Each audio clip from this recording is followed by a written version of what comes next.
ओम शांति। 30 सितंबर 2023 के ईश्वरीय महावाक्य हैं। आज के मुरली का सार। मीठे बाबा ने कहा, मीठे बच्चे, तुम्हारा मगज दिमाग खुशी से सदा भरपूर होना चाहिए, क्योंकि तुम अभी बाप के समान मास्टर नॉलेजफुल बने हो।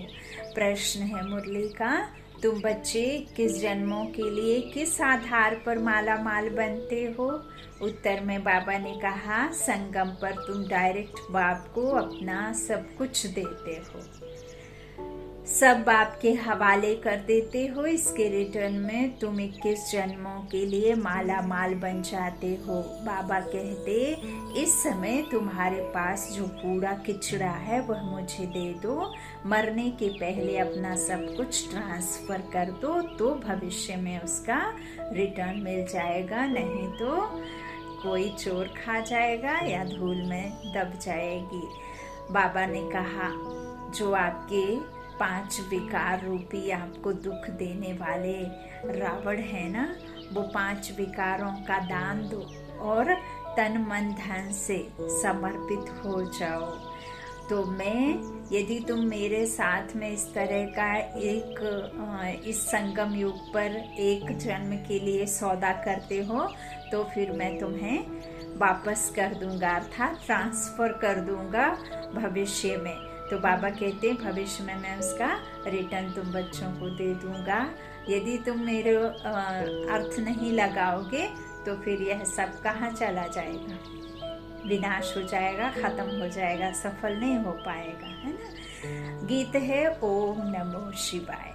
ओम शांति। सालिग्रामों प्रति शिव भगवान वाच। हम आत्मा सालिग्राम के लिए बाबा ने शिव भगवान वाच परमात्मा के रूहानी बच्चों प्रति रूहानी बाप समझा रहे हैं।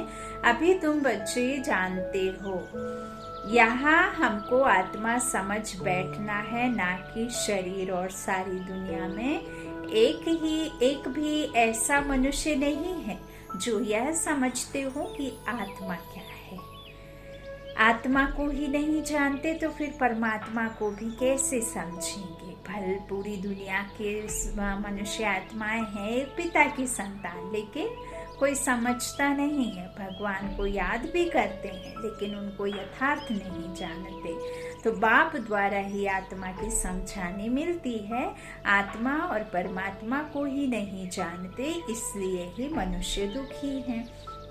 अब वो भल भक्ति में जाकर के चित्रों के सामने हाथ जोड़ते हैं, मूर्तियों के सामने खड़े होते हैं, तीर्थों पर जाते हैं, मंदिर मस्जिद गुरुद्वारे, और ना जाने कौन कौन सी तरह की आजकल पूजन चल गई है। मनुष्यों को पूजने लगे, 5 तत्वों को पूजने लगे। तो बाबा कहते हैं, जिनको पूज रहे हैं वो तो रचना है, और रचना से तो तुम्हें कुछ भी नहीं प्राप्ति होगी, लेकिन जो रचता है उसे जानते ही नहीं, जिससे तुमको सुख का वर्षा मिलना है। दुख को खत्म करने वाला जो दुख हरता है, जो इस संसार को सुखी बनाता है, किसी एक मनुष्य को नहीं, पूरी दुनिया को ही सुखी बनाने वाला जो सुख सागर है, जो ज्ञान दे करके तुम आत्माओं की गति, जो दुर्गति से गति में सदगति में ले जाते हैं, तो वो सदगति दाता को, ज्ञान सागर को तो यथार्थ कोई जानता ही नहीं, परमात्मा को। तो बाबा कहते हैं, यह समझाने तो मैं ही आकर के देता हूँ। वह आत्मा और परमात्मा को ही नहीं जानते, इसलिए मनुष्य दुखी है। अभी तुम बच्चों को यह मालूम हुआ है कि इस ड्रामा की अथवा कल्प वृक्ष की आयु 5000 वर्ष है। यह तो समझते हो, उन्होंने बीज अगर चैतन्य होता तो बतलाता, ना कि मुझ बीज से झाड़ ऐसे पैदा हुआ, है ना। लेकिन यह तो है ही नहीं, तो अब वह तो है जड़। यह चैतन्य एक ही मनुष्य सृष्टि का वैरायटी झाड़ है। तुम बच्चों को अभी सारी नॉलेज है, तुम्हारे में भी नंबरवार पुरुषार्थ अनुसार शुरू से लेकर अंत तक सारे झाड़ का ज्ञान मिला हुआ है। जैसे बीज में सारे झाड़ का ज्ञान होता है। नींबू का सीड आप डालेंगे या आम का सीड आप जमीन में गाड़ेंगे तो उस बीज को ही पता होगा कि कब तना आएगा, फिर कब टालियाँ निकलेंगी, कब उसमें पत्ते, कितने पत्ते होंगे, कब होंगे, कितने फल आएंगे, ये कोई नहीं जानता। बीज में ही सारा राज होता है, जबकि बीज गुप्त होता है ना। किसी भी बीज को डालो आप तो वो अंदर दिखता नहीं है, अंदर होता है मिट्टी के अंदर, लेकिन ऊपर में उसके फल फ्रूट जो भी निकलते हैं, पत्ते डालियाँ, वो सब ऊपर में दिखाई देते हैं। ऐसे ही हम चैतन्य जो परमात्मा की संतान हैं, आत्माएं, तो यहाँ शरीर लेकर के आदि से ड्रामा में आए तो आदि में बहुत छोटा सा ये मनुष्य रूपी झाड़ होता है, फिर धीरे धीरे पिछाड़ी में ये जास्ती वृद्धि को प्राप्त होता है। और द्वापर से चूंकि विकारों से पैदाइश होती है तो अधिक जनसंख्या हो जाती है, वहाँ मनुष्य योनि आ जाती है, क्योंकि वहाँ विकार शुरू हो जाते हैं तो देवी देवता उन्हें नहीं कहेंगे।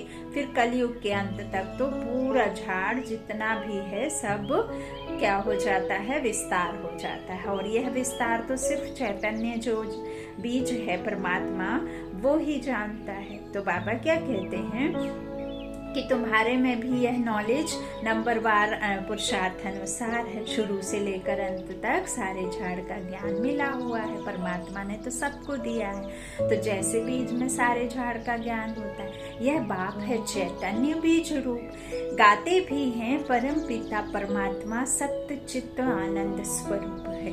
निराकार की महिमा गाई जाती है, उनकी महिमा सबसे बिल्कुल ही न्यारी है। मनुष्य तो कुछ भी नहीं जानते हैं, भल देवताओं को यह वर्षा यहाँ से ही मिलता है। पल हम उनके सामने भक्ति से नतमस्तक होते आए, उनसे मांगते आए, प्रार्थना करी, सब कुछ किया, लेकिन हम चूंकि ज्ञान से पहले भक्ति में यह जानते नहीं थे कि हम किससे मांग रहे हैं, आधार से, अनुज से या फिर उस ईश्वर से। लेकिन ईश्वर जानता है कि हम बच्चों को जो परमात्मा देने वाला है, तो फिर वही भक्ति में साक्षात्कार भी कराते हैं। हम भले इनडायरेक्ट याद करते, लेकिन परमात्मा ऊपर बैठा हुआ जानता है। तो फिर कई समझ लेते हैं कि जो मूर्ति है उन्होंने ही हमें साक्षात्कार कराया, जबकि परमात्मा ने आकर हमें क्लियर किया है कि भक्ति का भी जो साक्षात्कार होता है, जो जिसको पूछते आए हैं उसका अगर साक्षात्कार हुआ तो समझ लो कि उसका साक्षात्कार भी मैंने ही कराया है, क्योंकि वो मूर्तियां तो जानते ही नहीं हैं कि तुम उन्हें पुकार रहे हो, वो तो खुद अभी बनने के लिए पढ़ाई पढ़ रहे हैं। तो बाबा क्या कहते हैं कि मेरी जो महिमा है ना बिल्कुल न्यारी और प्यारी है, जगत से न्यारा है ना, तो जगत से प्यारा है और जगत से फिर न्यारी उसकी महिमा भी है ना। तो परे ते परे है, किसी की मनुष्य की आत्मा में वो परमात्मा तो नॉलेज में आ ही नहीं सकता जब तक वो अपना खुद परिचय ना दे। तो मनुष्य तो कुछ भी नहीं जानते हैं, भल देवताओं को यह वर्षा यहाँ से ही मिलता है, बाबा कहते हैं, परंतु उनको भी वहाँ यह ज्ञान नहीं रहता। बाबा क्या कहते हैं, बाबा ने आज भी वही रिपीट कर रहे हैं। बाबा कहते हैं कि जो संगम युग पर हम आकर के वे तुम बच्चों को ज्ञान देते हैं, तो मैं आता हूँ संगम युग पर ही। अब ये ज्ञान जब ये सतयुग शुरू होने से पहले ही, जब तुम कर्मातीत अवस्था में आ जाओगे, जब तुम खुद को आत्मा और सब जगह आत्मा आत्मा आत्मा ही देखना शुरू कर दोगे, हर एक का साक्षी ड्रामा जब तुम देखने लग जाओगे, मस्तक मणि देखने में आने लग जाएगी, समझ देते ना बाबा की जब तक आप कर्मातीत नहीं होंगे, कर्मातीत अवस्था अर्थात है ही कि जब आप सिर्फ आत्मा निश्चय कर आत्मा को ही देखेंगे। तो बाबा कहते जब वो स्थिति आ जाएगी तो ज्ञान भी भूल जाएंगे, इसीलिए ये देवी देवताओं के साथ ज्ञान जाएगा नहीं, यहाँ का यहीं रह जाएगा और यहाँ ही आकर मैं देता हूँ, तो वहाँ तो ये अभूल हो जाएगा, ज्ञान रहेगा नहीं, क्योंकि उनको सिर्फ वहाँ प्राप्ति होगी। तो बाबा कहते हैं यहाँ ही वहाँ जाता नहीं है। वंडरफुल बात है ना, यहाँ अभी तुमको सारा ज्ञान मिलता है, बुद्धि में नॉलेज है। यह सृष्टि चक्र कैसे फिरता है, वहाँ पाकर के नई राजधानी स्थापन करते हैं। तुम इस ड्रामा के एक्टर्स हो, सिर्फ तुमको ही ड्रामा के आदि मध्य अंत रचता और रचना का ज्ञान है, और किसको है नहीं। ना शूद्र वर्ण को यह ज्ञान है, ना देवता वर्ण को यह ज्ञान है। कोई सुनेंगे तो वंडर खाएंगे। मनुष्य कहते हैं यह त्योहार आदि जो मनाते हैं वह परंपरा से चले आए हैं, परंतु बाप समझाते हैं सतयुग में तो यह होते ही नहीं है। तीज त्योहार तो हम अपनी खुशी के लिए, भगवान को मनाने के लिए, कुछ बिगड़ी को बनाने के लिए, लक्ष्मी की पूजा करते हैं तो धन के लिए, गणेश की पूजा करते तो विघ्नों को हरने के लिए, संतोषी माता की करते तो संतोष के लिए, किसी दुर्गा को पूजते हैं तो शक्तियों के लिए, हनुमान को पूजते हैं तो हमारे अंदर में ताकत भरने के लिए।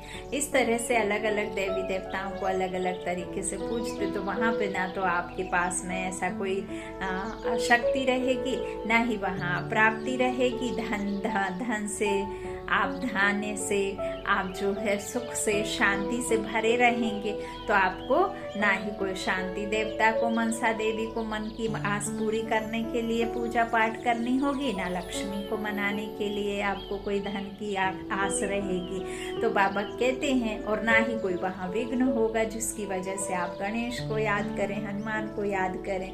तो बाबा कहते हैं इस तरह से ये सब बातें जो है कितनी वंडर है ना, तो वहाँ पर यह सब नहीं होता है। तीज त्योहार सब यहाँ के हैं। त्योहारों को कोई जानते ही नहीं सतयुग में। अभी तो कहते हैं ना यह दशहरा, दिवाली आदि त्योहार आने हैं। अब यहाँ बाबा बता रहे हैं कि वहाँ तो यह कुछ भी याद नहीं रहता, एकदम निष्फुरने निश्चिंत हो राज्य करते रहेंगे।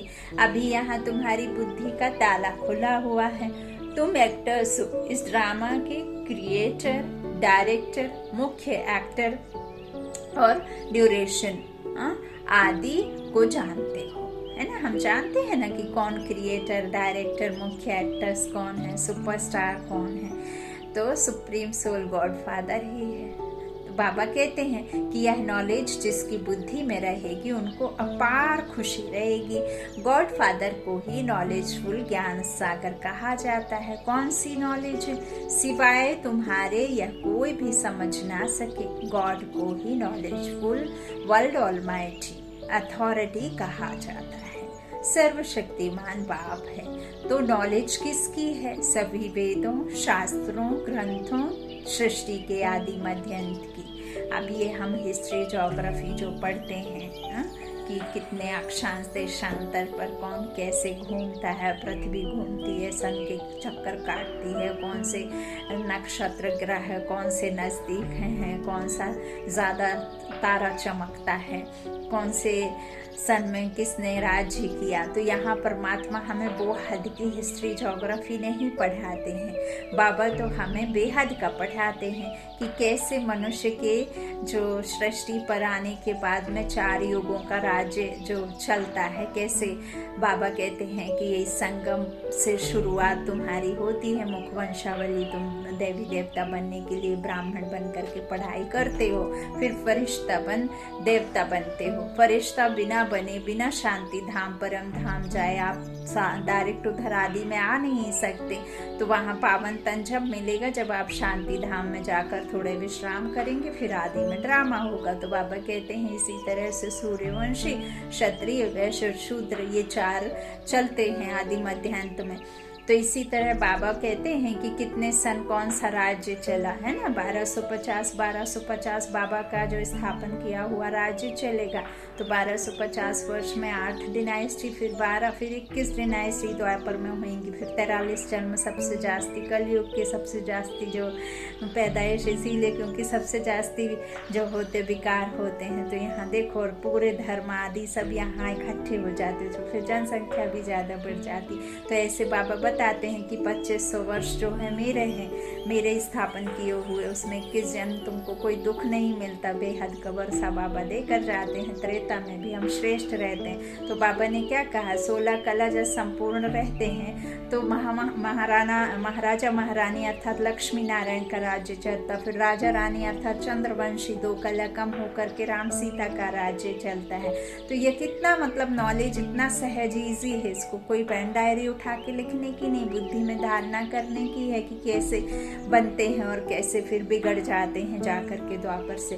तो बाबा कहते हैं इस तरह से जो भी ग्रंथों सृष्टि के आदि मध्य अंत की जो बाबा ने बताई है राज, तो शास्त्रों में यह ज्ञान नहीं है, वह है ही भक्ति मार्ग के शास्त्र। सिर्फ पूजा करते रहो, बाकी रचयिता और रचना की नॉलेज भी कुछ भी नहीं है। तब तो ऋषि मुनि आदि भी कहते थे कि हम रचता और रचना को नहीं जानते, समझाने वाला एक ही बाप है, तो जानेंगे फिर कहाँ से। अभी तुम बाप द्वारा सुनते हो, फिर यह नॉलेज प्रायः लोप हो जाती है। यह नॉलेज सिवाय तुम बच्चों के और कोई नहीं जानते। तुमको कितनी बड़ी नॉलेज मिलती है, तो तुम बच्चों को कितनी खुशी होनी चाहिए। वह लोग डॉक्टरी आदि पढ़ने के लिए, सीखने के लिए विलायत में जाते हैं, तुमको तो यहाँ ऐसा बनाते हैं जो वहाँ यह डॉक्टर आदि होते ही नहीं। बाबा ने कहा भी है, एक तो जो अनेक धर्म है वो नहीं होंगे, 9 लाख बताया है, तो आप यदि उसका परसेंटेज निकालें तो माइनस में भी आना भी मुश्किल है, क्योंकि वहाँ अब बाबा कह रहे हैं ना कि बीमारियाँ नहीं तो डॉक्टर नहीं, कोई लड़ाई बिड़ाई नहीं, कोई सज़ा नहीं तो कोई किसी तरह की जेल, पुलिस, वकील, कितने भी जो क्राइम ब्रांच से रिलेट है वहाँ कुछ होगा नहीं। तो बाबा कहते फिर धर्म आदि नहीं होंगे तो वो भी माइनस हो जाएंगे। ऐसे कितना सहज है ना, बाबा कहते हैं उधर का राज समझना। तो बाबा कहते वहाँ थोड़े ना डॉक्टर आदि होंगे, बीमारी नहीं होंगी। तो बेहद का बाप जो नॉलेजफुल है उन द्वारा हम सब कुछ जान जाते हैं, उनके हम संतान हैं। तो ज्ञान से मगज दिमाग कितना भरपूर रहता है, कितनी खुशी होनी चाहिए। ऐसी कोई चीज नहीं जिसको हम ना जानते हों। वह लोग जो कुछ पढ़ते हैं वह तो कुछ नहीं है। भक्ति मार्ग के शास्त्र आदि कितने पढ़ते हैं, लेकिन बाबा कहते फिर भी लौकिक में यदि आप कोई स्कूल कॉलेज में पढ़ाई पढ़ते हैं इंजीनियरिंग डॉक्टरी के लिए या कोई भी टीचर के लिए, तो भले उस पढ़ाई से फिर भी आपको कुछ ना कुछ प्राप्त होता है, हद का चाहे जितना भी। कि बाबा कहते उससे तो आपका पालना, आपके परिवार की पालना, आपका पद मिलता है, भले एक जन्म के लिए मिलता है, लेकिन उससे कुछ ना कुछ प्राप्त होता है। लेकिन जो भक्ति मार्ग के शास्त्र आदि पढ़े हैं उससे तो बाबा कहते हैं कुछ भी प्राप्त नहीं होता। ना तो उससे आपकी सदगति होती, ना ही आपके उस ज्ञान से कुछ झूठ ही झूठ है, उसमें तो कोई सत्य है ही नहीं। वो तो एक मनगढ़ंत कहानी बना दी है, बैठ गए हैं, सुनते हैं, समझते हैं, लेकिन फिर समझ के भी मिला क्या? आपने सुना, समझा, लेकिन फिर उससे आपने वो प्राप्त तो नहीं किया जिसके लिए आप सुनते हैं। सदगति या बाबा कहते हैं मुक्ति, जीवन मुक्ति, सुख, शांति के लिए जो हम दर दर भटकते हैं वो तो कुछ भी प्राप्त नहीं हुआ। हाँ, लेकिन जिन्होंने शास्त्र पढ़कर जो पढ़ाते हैं, पूजा पाठ करते, वो भी अपने शरीर निर्वाहार्थ ही करते हैं। कोई पंडित कोई आपको बताएगा कुछ, पूजा पाठ करेगा तो उसके बदले उसे कुछ ना कुछ प्राप्त होता है ना, धन, तो उससे फिर वो अपना जीवन निर्वाह करता है, अपने बच्चों की पालना करता है। तो बाबा कहते हैं लेकिन तुम्हें कुछ नहीं प्राप्ति होती। तो यह बातें समझने की है। बाबा कहते हैं इस तरह से वह लोग जो कुछ पढ़ते हैं वह तो कुछ नहीं है, है ना। तो भक्ति मार्ग के शास्त्र आदि कितने पढ़ते, परंतु यह तो कोई नहीं जानते कि यह सृष्टि चक्र कैसे फिरता है। तुम बच्चे अभी मास्टर नॉलेजफुल बनते हो।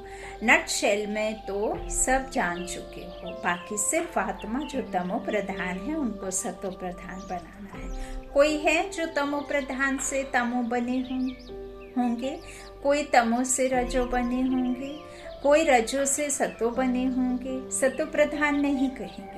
सतो प्रधान जब बन जाएंगे तो नंबरवार पुरुषार्थ अनुसार कर्मातीतावस्था आ जाएगी। फिर तो नई दुनिया चाहिए राजाई के लिए। इसलिए पुरानी दुनिया का विनाश होता है, क्योंकि देवी देवताओं के धरनी पर पैर अर्थात इस पतित दुनिया में तो देवी देवता जन्म ले भी ना पाए।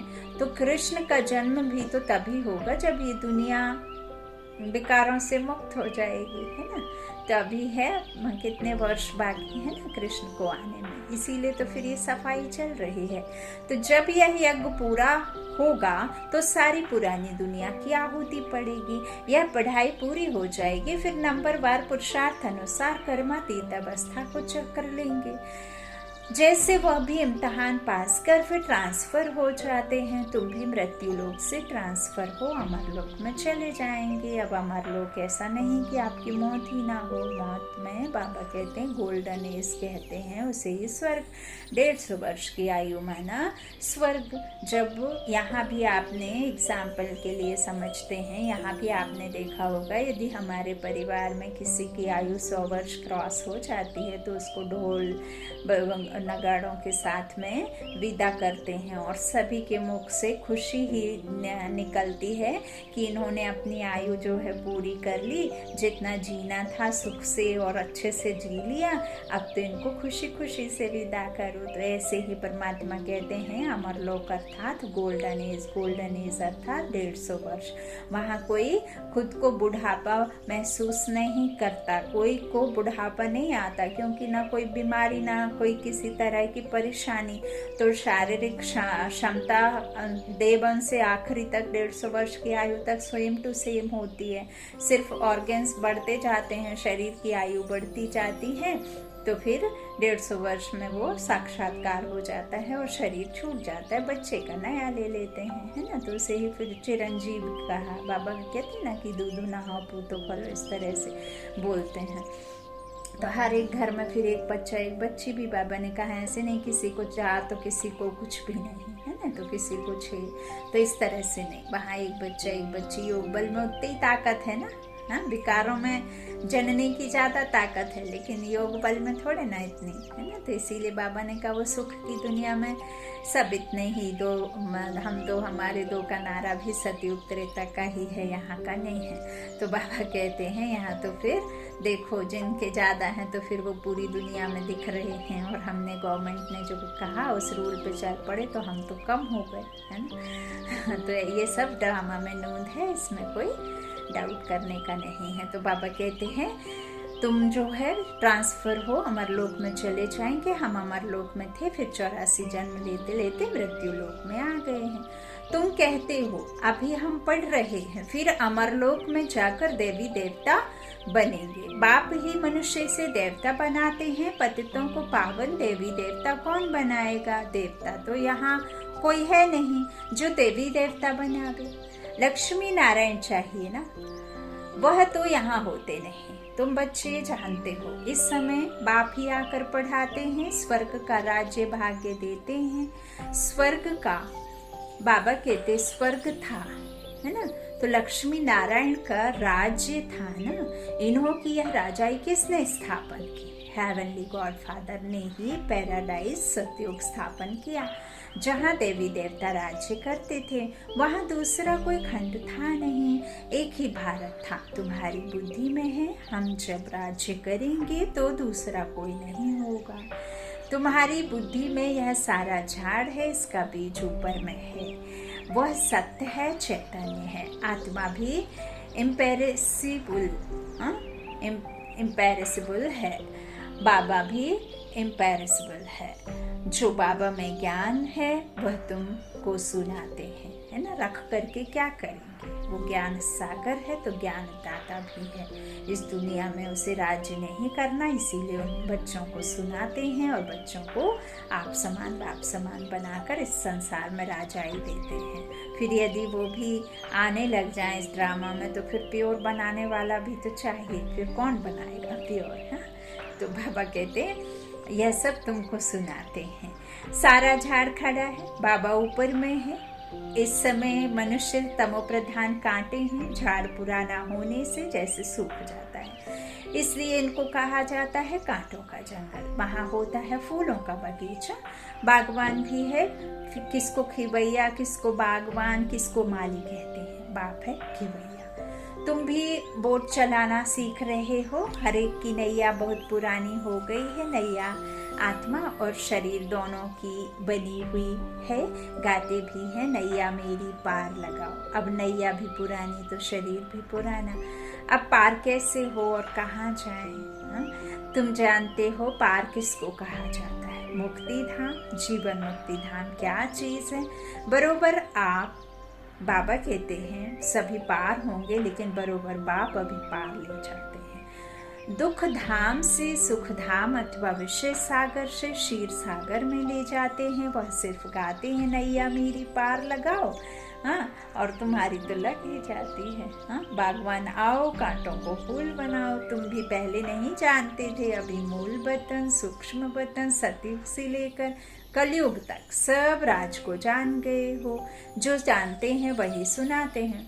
अंदर ज्ञान टपकता रहे तो सदैव खुशी में रहेंगे। कोई चिंता की बात ही नहीं रहती, फिक्र से फारिग हो जाते हैं। हाँ, हो जाते हो कि नहीं? तो तुम जानते हो बाबा हमको ले जाते हैं। अब हम बाबा जैसे बन रहे हैं। बच्चा बाप समान बनता है ना। बाबा नॉलेजफुल है, तुमको भी नॉलेजफुल बनाया है। आत्माओं का कनेक्शन है ही परमात्मा बाप से।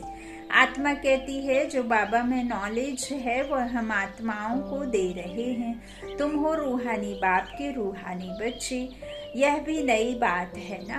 बाबा बिगर कोई सुना ना सके, वह निराकार बाप भी साकार के आधार से सुनाते हैं। वो निराकार है ना, परमात्मा है। जैसे हम आत्मा बिना शरीर के कुछ नहीं है, तो ऐसे ही परमात्मा कहते हैं कि मैं भी निराकार हूँ, परमात्मा हूँ, तो मेरे को भी तो आधार शरीर के द्वारा ही तुम जीवात्माओं को मुख चाहिए, कान चाहिए सुनने, तो मुझे सुनाने भी तो मुख चाहिए है ना। तो बाबा कहते हैं इस तरह से, नहीं तो तुम सुन ना सको। हाँ, आधार तो मुझे लेना है साकार का। तो बच्चों को बाप आप समान बनाते हैं। दुख हरता सुख करता वह बाप है। उनकी जो महिमा है वह तुम्हारी भी है। कोई फर्क नहीं। बाकी क्या फर्क रहता है? हम जन्म मरण में नहीं आते हैं, तुम जन्म मरण में आते हो। मुझे ज्ञान सागर कहते हैं, तो मैं तुम बच्चों को ज्ञान देता हूँ। मैं सुख का सागर, पवित्रता का सागर, शांति का सागर हूँ, तो तुमको भी यह वर्षा देता हूँ। क्या करते हैं बाबा? सुख देते हैं ना, दुखों से निकाल कर। पवित्रता का सागर है, तो आत्मा जैसी आई थी वैसे ही बना करके वापस ले जाते हैं ना। किसी को शांति धाम में, तो किसी को सुख का वर्षा देने सतयुग में, है ना। तो बाबा कहते हैं मैं ही तुमको यह सब देता हूँ। तुम जानते हो यह सारा चक्र फिर 5000 वर्ष बाद फिरेगा। यह नॉलेज है सोर्स ऑफ इनकम। जितना पढ़ते हैं उतना नॉलेज से इनकम होती है। यह नॉलेज भी है तो धंधा भी है ना। बाबा कह रहे हैं नॉलेज भी है तो धंधा भी है, क्योंकि इससे ही फिर तुम कमाई करते हो। अच्छा, तो बाबा कहते हैं शराब लोग सट्टा करते हैं, तुम क्या देते हो? कूड़ा किचड़ा। पर मरने के बाद करनी घोर को कूड़ा किचड़ा ही तो देते हैं ना, किचड़ा। तो तुमको तो जो जीते जी देना है ना, जिससे हमें दुख हुआ, तो ईश्वर अर्थ देते हैं। क्या ईश्वर को पुराना खटिया आदि देंगे? वो क्या करेंगे? बाप कहते हैं तुम मरने से पहले ही सब दे दो। हाँ, यहाँ यथार्थ ये है जो बाबा हमें कह रहे हैं, क्या देना चाहिए और क्या दे बैठे, है ना। तो बाप कहते हैं तुम मरने से पहले ही सब दे दो। यह पुरानी चीज तुम्हारे काम में नहीं आएगी। भल कोई कितना भी साहूकार हो, परंतु कितने दिन के लिए होगा? एक जन्म के लिए। फिर कर्मानुसार पता नहीं कहाँ जाकर जन्म लेंगे। तुम तो बाप से 21 जन्मों के लिए लेते हो पुरुषार्थ अनुसार। यह है रूहानी सर्विस। सारी दुनिया जानती है जिस्मानी सर्विस को, तो रूहानी को कोई जानते नहीं है। हाँ, जानते ही नहीं। सुप्रीम रूह ही आकर नॉलेज देते हैं। उस सुप्रीम का जन्म भी मनाते हैं शिवरात्रि। तो घनघोर अंधेरी दुख की रात्रि में, दुख के समय परमात्मा आता है, जब धर्म की आत्मगिलानी होती है ना। तो बाबा आते हैं घनघोर अंधेरी रात में उजाला करने के लिए। शिवरात्रि है ना, बाबा का भी दिन मनाते हैं ना। तो बाबा कहते हैं इस तरह से मनाते हैं ना, तो उनको ही सुख का सागर, शांति का सागर, दुख हरता, सुख करता कहते हैं। शिव नाम है ना, शिव से कल्याणकारी, तो जयंती भी मनाते, परंतु बुद्धि में कुछ नहीं है। बाप ही यह सब राज सुनाते हैं, फिर 5000 वर्ष बाद सुनाएंगे। यह ज्ञान सतयुग में नहीं होता, क्योंकि आत्माएं सत्व प्रधान है, ज्ञान से ही वह ऐसी बनती हैं। यह नई बातें हैं ना। मंदिर बनाने वाले भी यह नहीं जानते कि लक्ष्मी नारायण का मंदिर हम क्यों बनाते हैं, उन्हों को यह राज्य किसने दिया, कैसे यह पद पाया। कहते हैं ना, कर्मों का फल है। अभी बाप बैठ कर्म अकर्म विकर्म की गति का राज समझाते हैं। उन्होंने भी यह नॉलेज सुनी होगी। कर्म जब अकर्म होते हैं तो हम सुखी रहते हो, जब कर्म भी कर्म बनते हैं द्वापर से शुरू हो जाते हैं तो दुखी हो जाते हैं। एकदम से सीढ़ी नहीं उतरते, धीरे धीरे उतरते हैं, नहीं तो एकदम से तो उतर ही ना सके। उन्होंने भी यह नॉलेज सुनी है। फिर देखो लिफ्ट बनाई है ना, झट से चढ़ जाना है, अंगूठा दबाओ और चढ़ जाते। ऐसे ही परमात्मा ने संगम युग में लिफ्ट दी है कि आप एकदम से चढ़ करके सीधे सतयुग में उतरो, है ना। तो ये लिफ्ट मिली है हमें कि इस एक जन्म के तुम मेरे बनकर रहो तो मैं तुम्हें 21 जन्म सुख दूंगा, है ना, एकदम चढ़ा दूंगा। विश्व पर राजाई करने का मौका तुमको मिलेगा, सतयुग में जाने का। तो बाबा कहते हैं, इस तरह से कहते हैं ना, कर्मों का फल है। अभी बाप बैठ कर्म की गति का राज समझाते, उन्होंने भी यह नॉलेज सुनी होगी। है ही भगवान वाच, गीता से ही आदि सनातन देवी देवता धर्म की स्थापना हुई। वहाँ बहुत थोड़े मनुष्य होते हैं, बाकी सारी पुरानी सृष्टि कहाँ गई। वहाँ कोई मंदिर या किसी तरह का कोई ऐसे गट मठ नहीं बनाते हैं, है ना। वहाँ तो सिर्फ घर घर सभी देवी देवता होते हैं, क्योंकि बेकारी होते नहीं तो जरूर विनाश हुआ होगा। महाभारत लड़ाई भी गाई हुई है।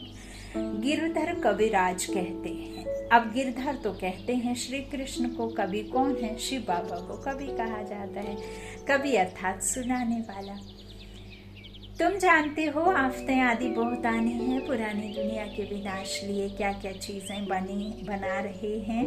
अब ये बॉम्ब आदि सिर पर गिर के किसी को फूल जैसे नहीं फील होंगे, खत्म हो जाएंगे। तो यह वही महाभारत लड़ाई है, जबकि भगवान ने आकर रुद्र ज्ञान यज्ञ रचा है। भगवान यज्ञ किस लिए रचते हैं, यज्ञ रचा ही जाता है सुख शांति के लिए। बाप सभी का दुख हरता सुख करता है, तो इस ज्ञान यज्ञ में सारी पुरानी सृष्टि स्वाहा हो जाएगी। तुम जानते हो हम ब्राह्मण यज्ञ के सर्वेंट हैं, हम ब्रह्मा के सच्चे मुख वंशावली हैं। तो बाबा जो मुख से कहे वह मानना पड़े। श्री की श्रेष्ठ मठ से ही हम श्रेष्ठ बन रुद्र की माला का दाना बनेंगे। सिजरा बनाते हैं, वासवानी सिजरा, कृपलानी सिजरा तो ऊपर में है शिव बाबा, उनका है निराकारी सिजरा। निराकारी सिजरा वह फिर साकारी सिजरा होता है। पहले नंबर में है प्रजापिता, तो वह हुआ जिस्मानी और वह हुआ रूहानी। रूहानी बाप आकर प्रजापिता ब्रह्मा द्वारा रचना रचते हैं, उनको बुलाते ही हैं, हे पतित पावन आओ, पुरानी पतित दुनिया को पावन बनाने आओ। नई नहीं बनाते हैं, प्रलय होती नहीं तो यह वर्ल्ड की हिस्ट्री ज्योग्राफी रिपीट होती है। 84 का चक्र फिर से शुरू होता है। बेहद के बाप से बेहद की नॉलेज मिलती है, बेहद का वर्षा मिलता है। बेहद के बाप को सब याद करते हैं, लेकिन कोई जानते कोई नहीं जानते, है ना। पहचानना तो यही हम बच्चों को मिली तो पहचान लिया। तो हे भगवान कहते हैं ना, हे ईश्वर, हे प्रभु कहने से कोई चित्र याद नहीं आता, निराकार याद आता है। कहते भी हैं कि भगवान को याद करो, फादर है ना, हम सब हैं ब्रदर्स। आत्माओं के लिए कहते हैं सब ब्रदर्स हैं, सब पुकारते हैं हे पतित पावन। दुख हरता सुख करता, हे लिबरेटर आओ, हमको गाइड करो। घर भूल गया है, भूल भुलैया में ही तो भूले सो गिर गए और याद आए सो चढ़ गए। तो याद है परंतु हम जा नहीं सकते हैं। योग लगाने से जैसे घृत पड़ता जाता है, आत्मा विनाशी है ना, तो आत्मा की ज्योति सारी उझाई नहीं जाती है, नहीं तो फिर शरीर ही छूट जाए। तो अब योग बल का घृत डालना है, सदैव के लिए। फिर दीपमाला सोझरा हो जाएगा। दीपमाला अर्थात घर घर में सोझरा, अर्थात आत्म दिया जला हुआ। तो दीपमाला कहाँ होगी, सतयुग में। यहाँ नहीं। यह सब राज तुम समझते हो, तुम्हारे पास ब्लाइंड फेथ नहीं है। अच्छा, मीठे मीठे सिकिलाधे बच्चों प्रति माता पिता बाप दादा का याद प्यार और गुड मॉर्निंग। रूहानी बाप की रूहानी बच्चों को नमस्ते। हम रूहानी बच्चों की रूहानी माता पिता बाप दादा को याद प्यार और गुड मॉर्निंग। धारणा के लिए मुख्य सार। पहला, चिंताओं से फ्री होने के लिए बाप समान नॉलेजफुल बनना है। बुद्धि में सदा ज्ञान का सिमरन करते रहना है। रूहानी सर्विस कर अपनी प्रारब्ध बनानी है। पुराना सब कुछ ट्रांसफर कर देना है। वरदान है, सर्व प्रति शुभ कल्याण की भावना रख, परिवर्तन करने वाले बेहद सेवाधारी भव। मेजॉरिटी बच्चे बाप दादा के आगे अपनी यह आश रखते हैं कि हमारा फलाना संबंधी बदल जाए। मेजॉरिटी बच्चे बाप दादा के आगे अपनी यह आश रखते हैं कि हमारा फलाना संबंधी बदल जाए, घर वाले साथी बन जाएं, लेकिन सिर्फ उन आत्माओं को अपना समझ यह आश रखते हो तो हद की दीवार के कारण आपके शुभ कल्याण की भावना उन आत्माओं तक पहुंचती नहीं। बेहद के सेवाधारी सर्व प्रति आत्मिक भाव व बेहद की आत्मिक दृष्टि, भाई भाई के संबंध की वृत्ति से शुभ भावना रखते हैं तो उसका फल अवश्य प्राप्त होता है। यही मनसा सेवा की यथार्थ विधि है। स्लोगन है, ज्ञान रूपी बाणों को बुद्धि रूपी तरकश में भरकर माया को ललकारने वाले ही महावीर योद्धे हैं। स्लोगन, ज्ञान रूपी बाणों को बुद्धि रूपी तरकश में भरकर माया को ललकारने वाले ही महावीर योद्धे हैं। अच्छा, ओम शांति। शुक्रिया बाप दादा, शुक्रिया।